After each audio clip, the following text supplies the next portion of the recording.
નમસ્કાર વિદ્યાર્થી મિત્રો, વિષય ગુજરાતી, ગુજરાતીની સ્વાધ્યાય પોથીમાં ધોરણ 8માં એકમ નંબર 10 આપણે શીખી ગયા. એના આધારે 1 થી 4 પ્રશ્નો પણ આપણે કરી ગયા.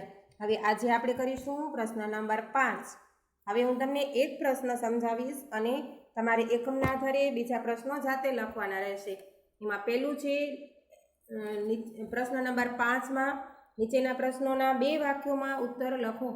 એમાં પહેલું, લેખકને ક્યારે એમ લાગ્યું કે પૈસાનો સ્પર્શ નહીં કરવાનો નિયમ ચાલી શકે નહીં?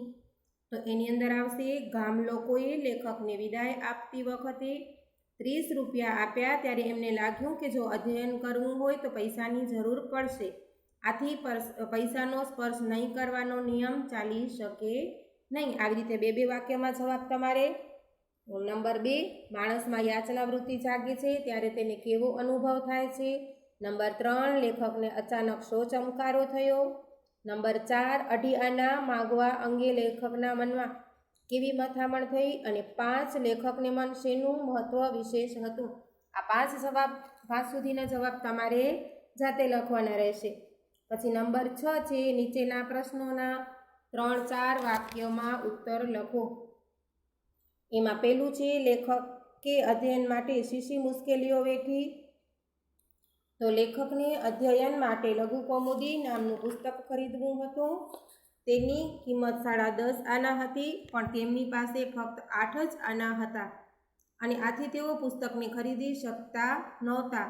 તેઓ રહેવા માટે પણ પરમહંસ આશ્રમમાં ગયા, પરંતુ ત્યાં પાણી પીવાના કૂવા સિવાય બીજી કોઈ પણ પ્રકારની સગવડ નહોતી.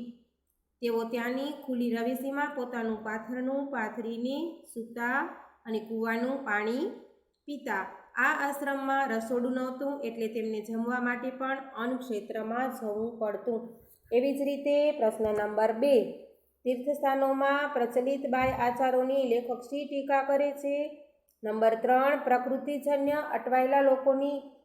પ્રકૃતિ પૂજનમાં અટવાયેલા લોકોની ધાર્મિકતા શેમાં પૂરી થઈ જાય છે? 4, પરમહંસ આશ્રમ વિશે જણાવો. અને 5, લેખકે અઢી આના કેવી રીતે મેળવ્યા? અને 6, ફળ વેચનાર માણસની ઉદારતા તમારા શબ્દોમાં વર્ણવો. અને 7, લેખકની દ્રષ્ટિએ ધાર્મિક ક્ષેત્રમાં કયું મોટું કાર્ય થઈ શકે તેમ છે? અને 8, આ પાઠમાંથી આપણને શું શીખવાનું મળે છે? બરાબર, આ તમારે લખવાનું છે. હવે આવે છે પ્રશ્ન નંબર 7. નીચેના પ્રશ્નોનો સવિસ્તર ઉત્તર તમારી નોટબુકમાં લખો. આ તમારે રફ નોટમાં આ પાઠમાં વ્યક્ત થતા લેખકના સદ્ગુણો વર્ણવો. હવે અન્ય પ્રશ્નોત્તર આવે છે. એની અંદર છે, આ પુસ્તકાલયની મુલાકાત લઈ ત્યાંના તમારા અનુભવો વર્ણવો. તો આપણી શાળાની અંદર પુસ્તકાલય છે, જેની અંદર તમે અનેક વખત જઈ ચૂક્યા હશો, તો એ અનુભવ તમારે લખવાનું રહેશે. હવે આવે છે વ્યાકરણ વિભાગ. એમાં પ્રશ્ન નંબર 1, નીચેના શબ્દોના સમાનાર્થી શબ્દો લખો. એમાં પહેલું છે તાલાવેલી. તાલાવેલી એટલે અધીરાઈ, તડપ. પછી અશ્રુ. અશ્રુ તો આવશે આંસુ. પછી 3 છે અધ્યયન, તો શિક્ષણ, કેળવણી. પછી 4 છે શ્રદ્ધાળુ, તો શ્રદ્ધાવાન કે આસ્થાવાન. 5 છે કૃપા. કૃપા તો આવશે મહેરબાની. 6 છે પ્રતીતિ. પ્રતીતિ એટલે ખાતરી. 7 છે સંચાલન, તો સંચાલન એટલે વહીવટ. 8 છે ખુમારી. તો ખુમારી એટલે કે ગર્વ. પછી 9 છે ગમગીન. ગમગીન એટલે ઉદાસ. અને 10 છે યાચના. યાચના એટલે ભિક્ષા. 11 છે દેવું. તો દેવું એટલે કરજ. 12 છે ખજાનો. ખજાનો એટલે ધનનો ભંડાર. પછી 13 છે પાઠશાળા. પાઠશાળા એટલે આવશે નિશાળ. પછી 14 છે મૈયા. મૈયા એટલે માતા. 15 છે પાથરણું. તો પાથરણું એટલે કે પથારી. 16 છે ચમકારો. તો ચમકારો એટલે ઝબકારો. 17 છે દ્રષ્ટિ. દ્રષ્ટિ એટલે નજર. પછી 18 છે કલ્યાણ એટલે કે મંગળ. હવે આવે છે પ્રશ્ન નંબર 2, નીચેના શબ્દોના વિરુદ્ધાર્થી શબ્દ લખો. એમાં પહેલું છે હિત. તો આવશે અહિત. પછી યોગ્ય તો આવશે અયોગ્ય. મંગળ તો આવશે અમંગળ. આશા નિરાશા. વ્યવસ્થા તો આવશે અવ્યવસ્થા. પછી માન તો માનનું આવશે વિરોધી અપમાન. ગંદકી તો આવશે સ્વચ્છતા. સગવડ તો આવશે અગવડ. ધર્મ તો અધર્મ. સ્વીકાર તો આવશે અસ્વીકાર. અજાણ્યું તો આવશે જાણીતું. 12 છે સજ્જન તો આવશે દુર્જન. 13 છે સ્વર્ગ તો આવશે નરક. 14 છે હરખ તો આવશે શોક. 15 છે અનિયંત્રિત તો આવશે નિયંત્રિત. 16 છે નિશ્ચિત તો આવશે અનિશ્ચિત. 17 છે સસ્તું તો આવશે મોંઘું. અને 18 છે સારું તો સારુંનું આવશે ખરાબ. બરાબર. હવે પ્રશ્ન નંબર 3, નીચે આપેલા શબ્દોમાંથી ધ્વનિઓ છૂટા પાડીને લખો. એમાં પહેલું છે બાલ્યકાળ એટલે બ પ્લસ આ એટલે બા. લ પ્લસ ય પ્લસ અ એટલે લ્ય. પ્લસ ક પ્લસ આ એટલે કા પ્લસ ડ પ્લસ અ એટલે ડ.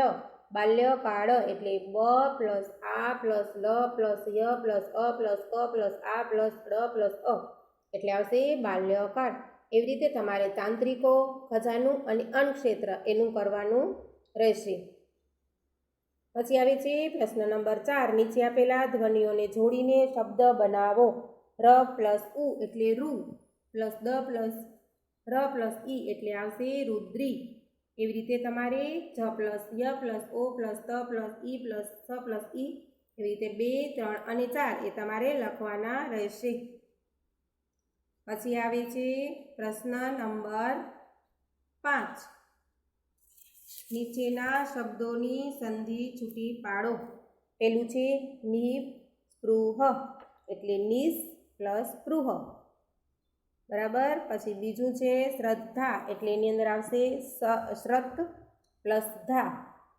અને ત્રીજું છે નિર્ણય એટલે નિસ વત્તા નય એટલે નિર્ણય. હવે નંબર 6 છે નીચે આપેલા શબ્દોની સાચી જોડણી લખો. એમાં પહેલું છે અધ્યયન. તો એની અંદર અધ્યયનમાં ધને જુઓ ઘ જેવું કરેલું છે એટલે આવશે અધ્યયન. ઘ નહીં પણ ધ આવશે અધ્યયન. એવી રીતે શ્લોક તો શ્લોક. બરાબર. તો તમારે ધાર્મિક, શ્રદ્ધાળુ, ભરમનિષ્ઠા, પ્રાકૃતિક, લઘુ કૌમુદી, બિહારીજી, સંસ્કૃત, મૂર્તિપૂજા, પ્રસિદ્ધ અને મહત્વ એની જોડણી તમારે સુધારવાની છે. પછી આવે છે પ્રશ્ન નંબર 7, નીચેના આપેલા શબ્દોને શબ્દકોશના ક્રમમાં ગોઠવો. રવેશી, વૃંદાવન, ખજાનો, સ્વર્ગ અને ભિક્ષુકો. તો આ તમારે જાતે કરવાનું છે. એમાં પહેલું આવશે ખજાનો. પછી શું આવશે ભિક્ષુકો. એના પછીના તમે ગોઠવો. પછી આવે છે પ્રશ્ન નંબર 8, નીચે આપેલા પ્રત્યેક શબ્દ સમૂહ માટે એક એક શબ્દ લખો. એમાં પહેલું છે એક આશા આકાંક્ષા વગરનું, જેને કશું મેળવવાની ઈચ્છા ન હોય એવી વ્યક્તિ. તો આવશે નિસ્પૃહ. બીજું છે તંત્ર વિદ્યાને અનુસરનાર વ્યક્તિ એટલે તાંત્રિક. 3 છે પરમેશ્વર એક જ છે એવું સમજી એમાં નિષ્ઠા રાખવી તે એટલે એક બ્રહ્મનિષ્ઠા. પછી 4 છે પથારી સૂવા માટેનું બિછાનું એટલે આવશે પાથરણું. પછી 5 છે અધ્યયન કરવાનું સ્થળ એટલે આવશે પાઠશાળા. અને 6 બાળપણનો સમય એટલે આવશે બાલ્યકાળ. પછી પ્રશ્ન નંબર 9, નીચે આપેલા રૂઢિપ્રયોગોના અર્થ આપી તેનો વાક્યમાં પ્રયોગ કરો. પેલું છે હિલોળે ચડવું એટલે કે આનંદ ઉત્સાહ પ્રગટ કરવો. બરાબર. હવે એના પરથી હિલોળે ચડવું પરથી તમારે વાક્ય બનાવવાનું રહેશે. નંબર 2 છે ગળણીથી ગાળવું એટલે કે તારણ કાઢવું.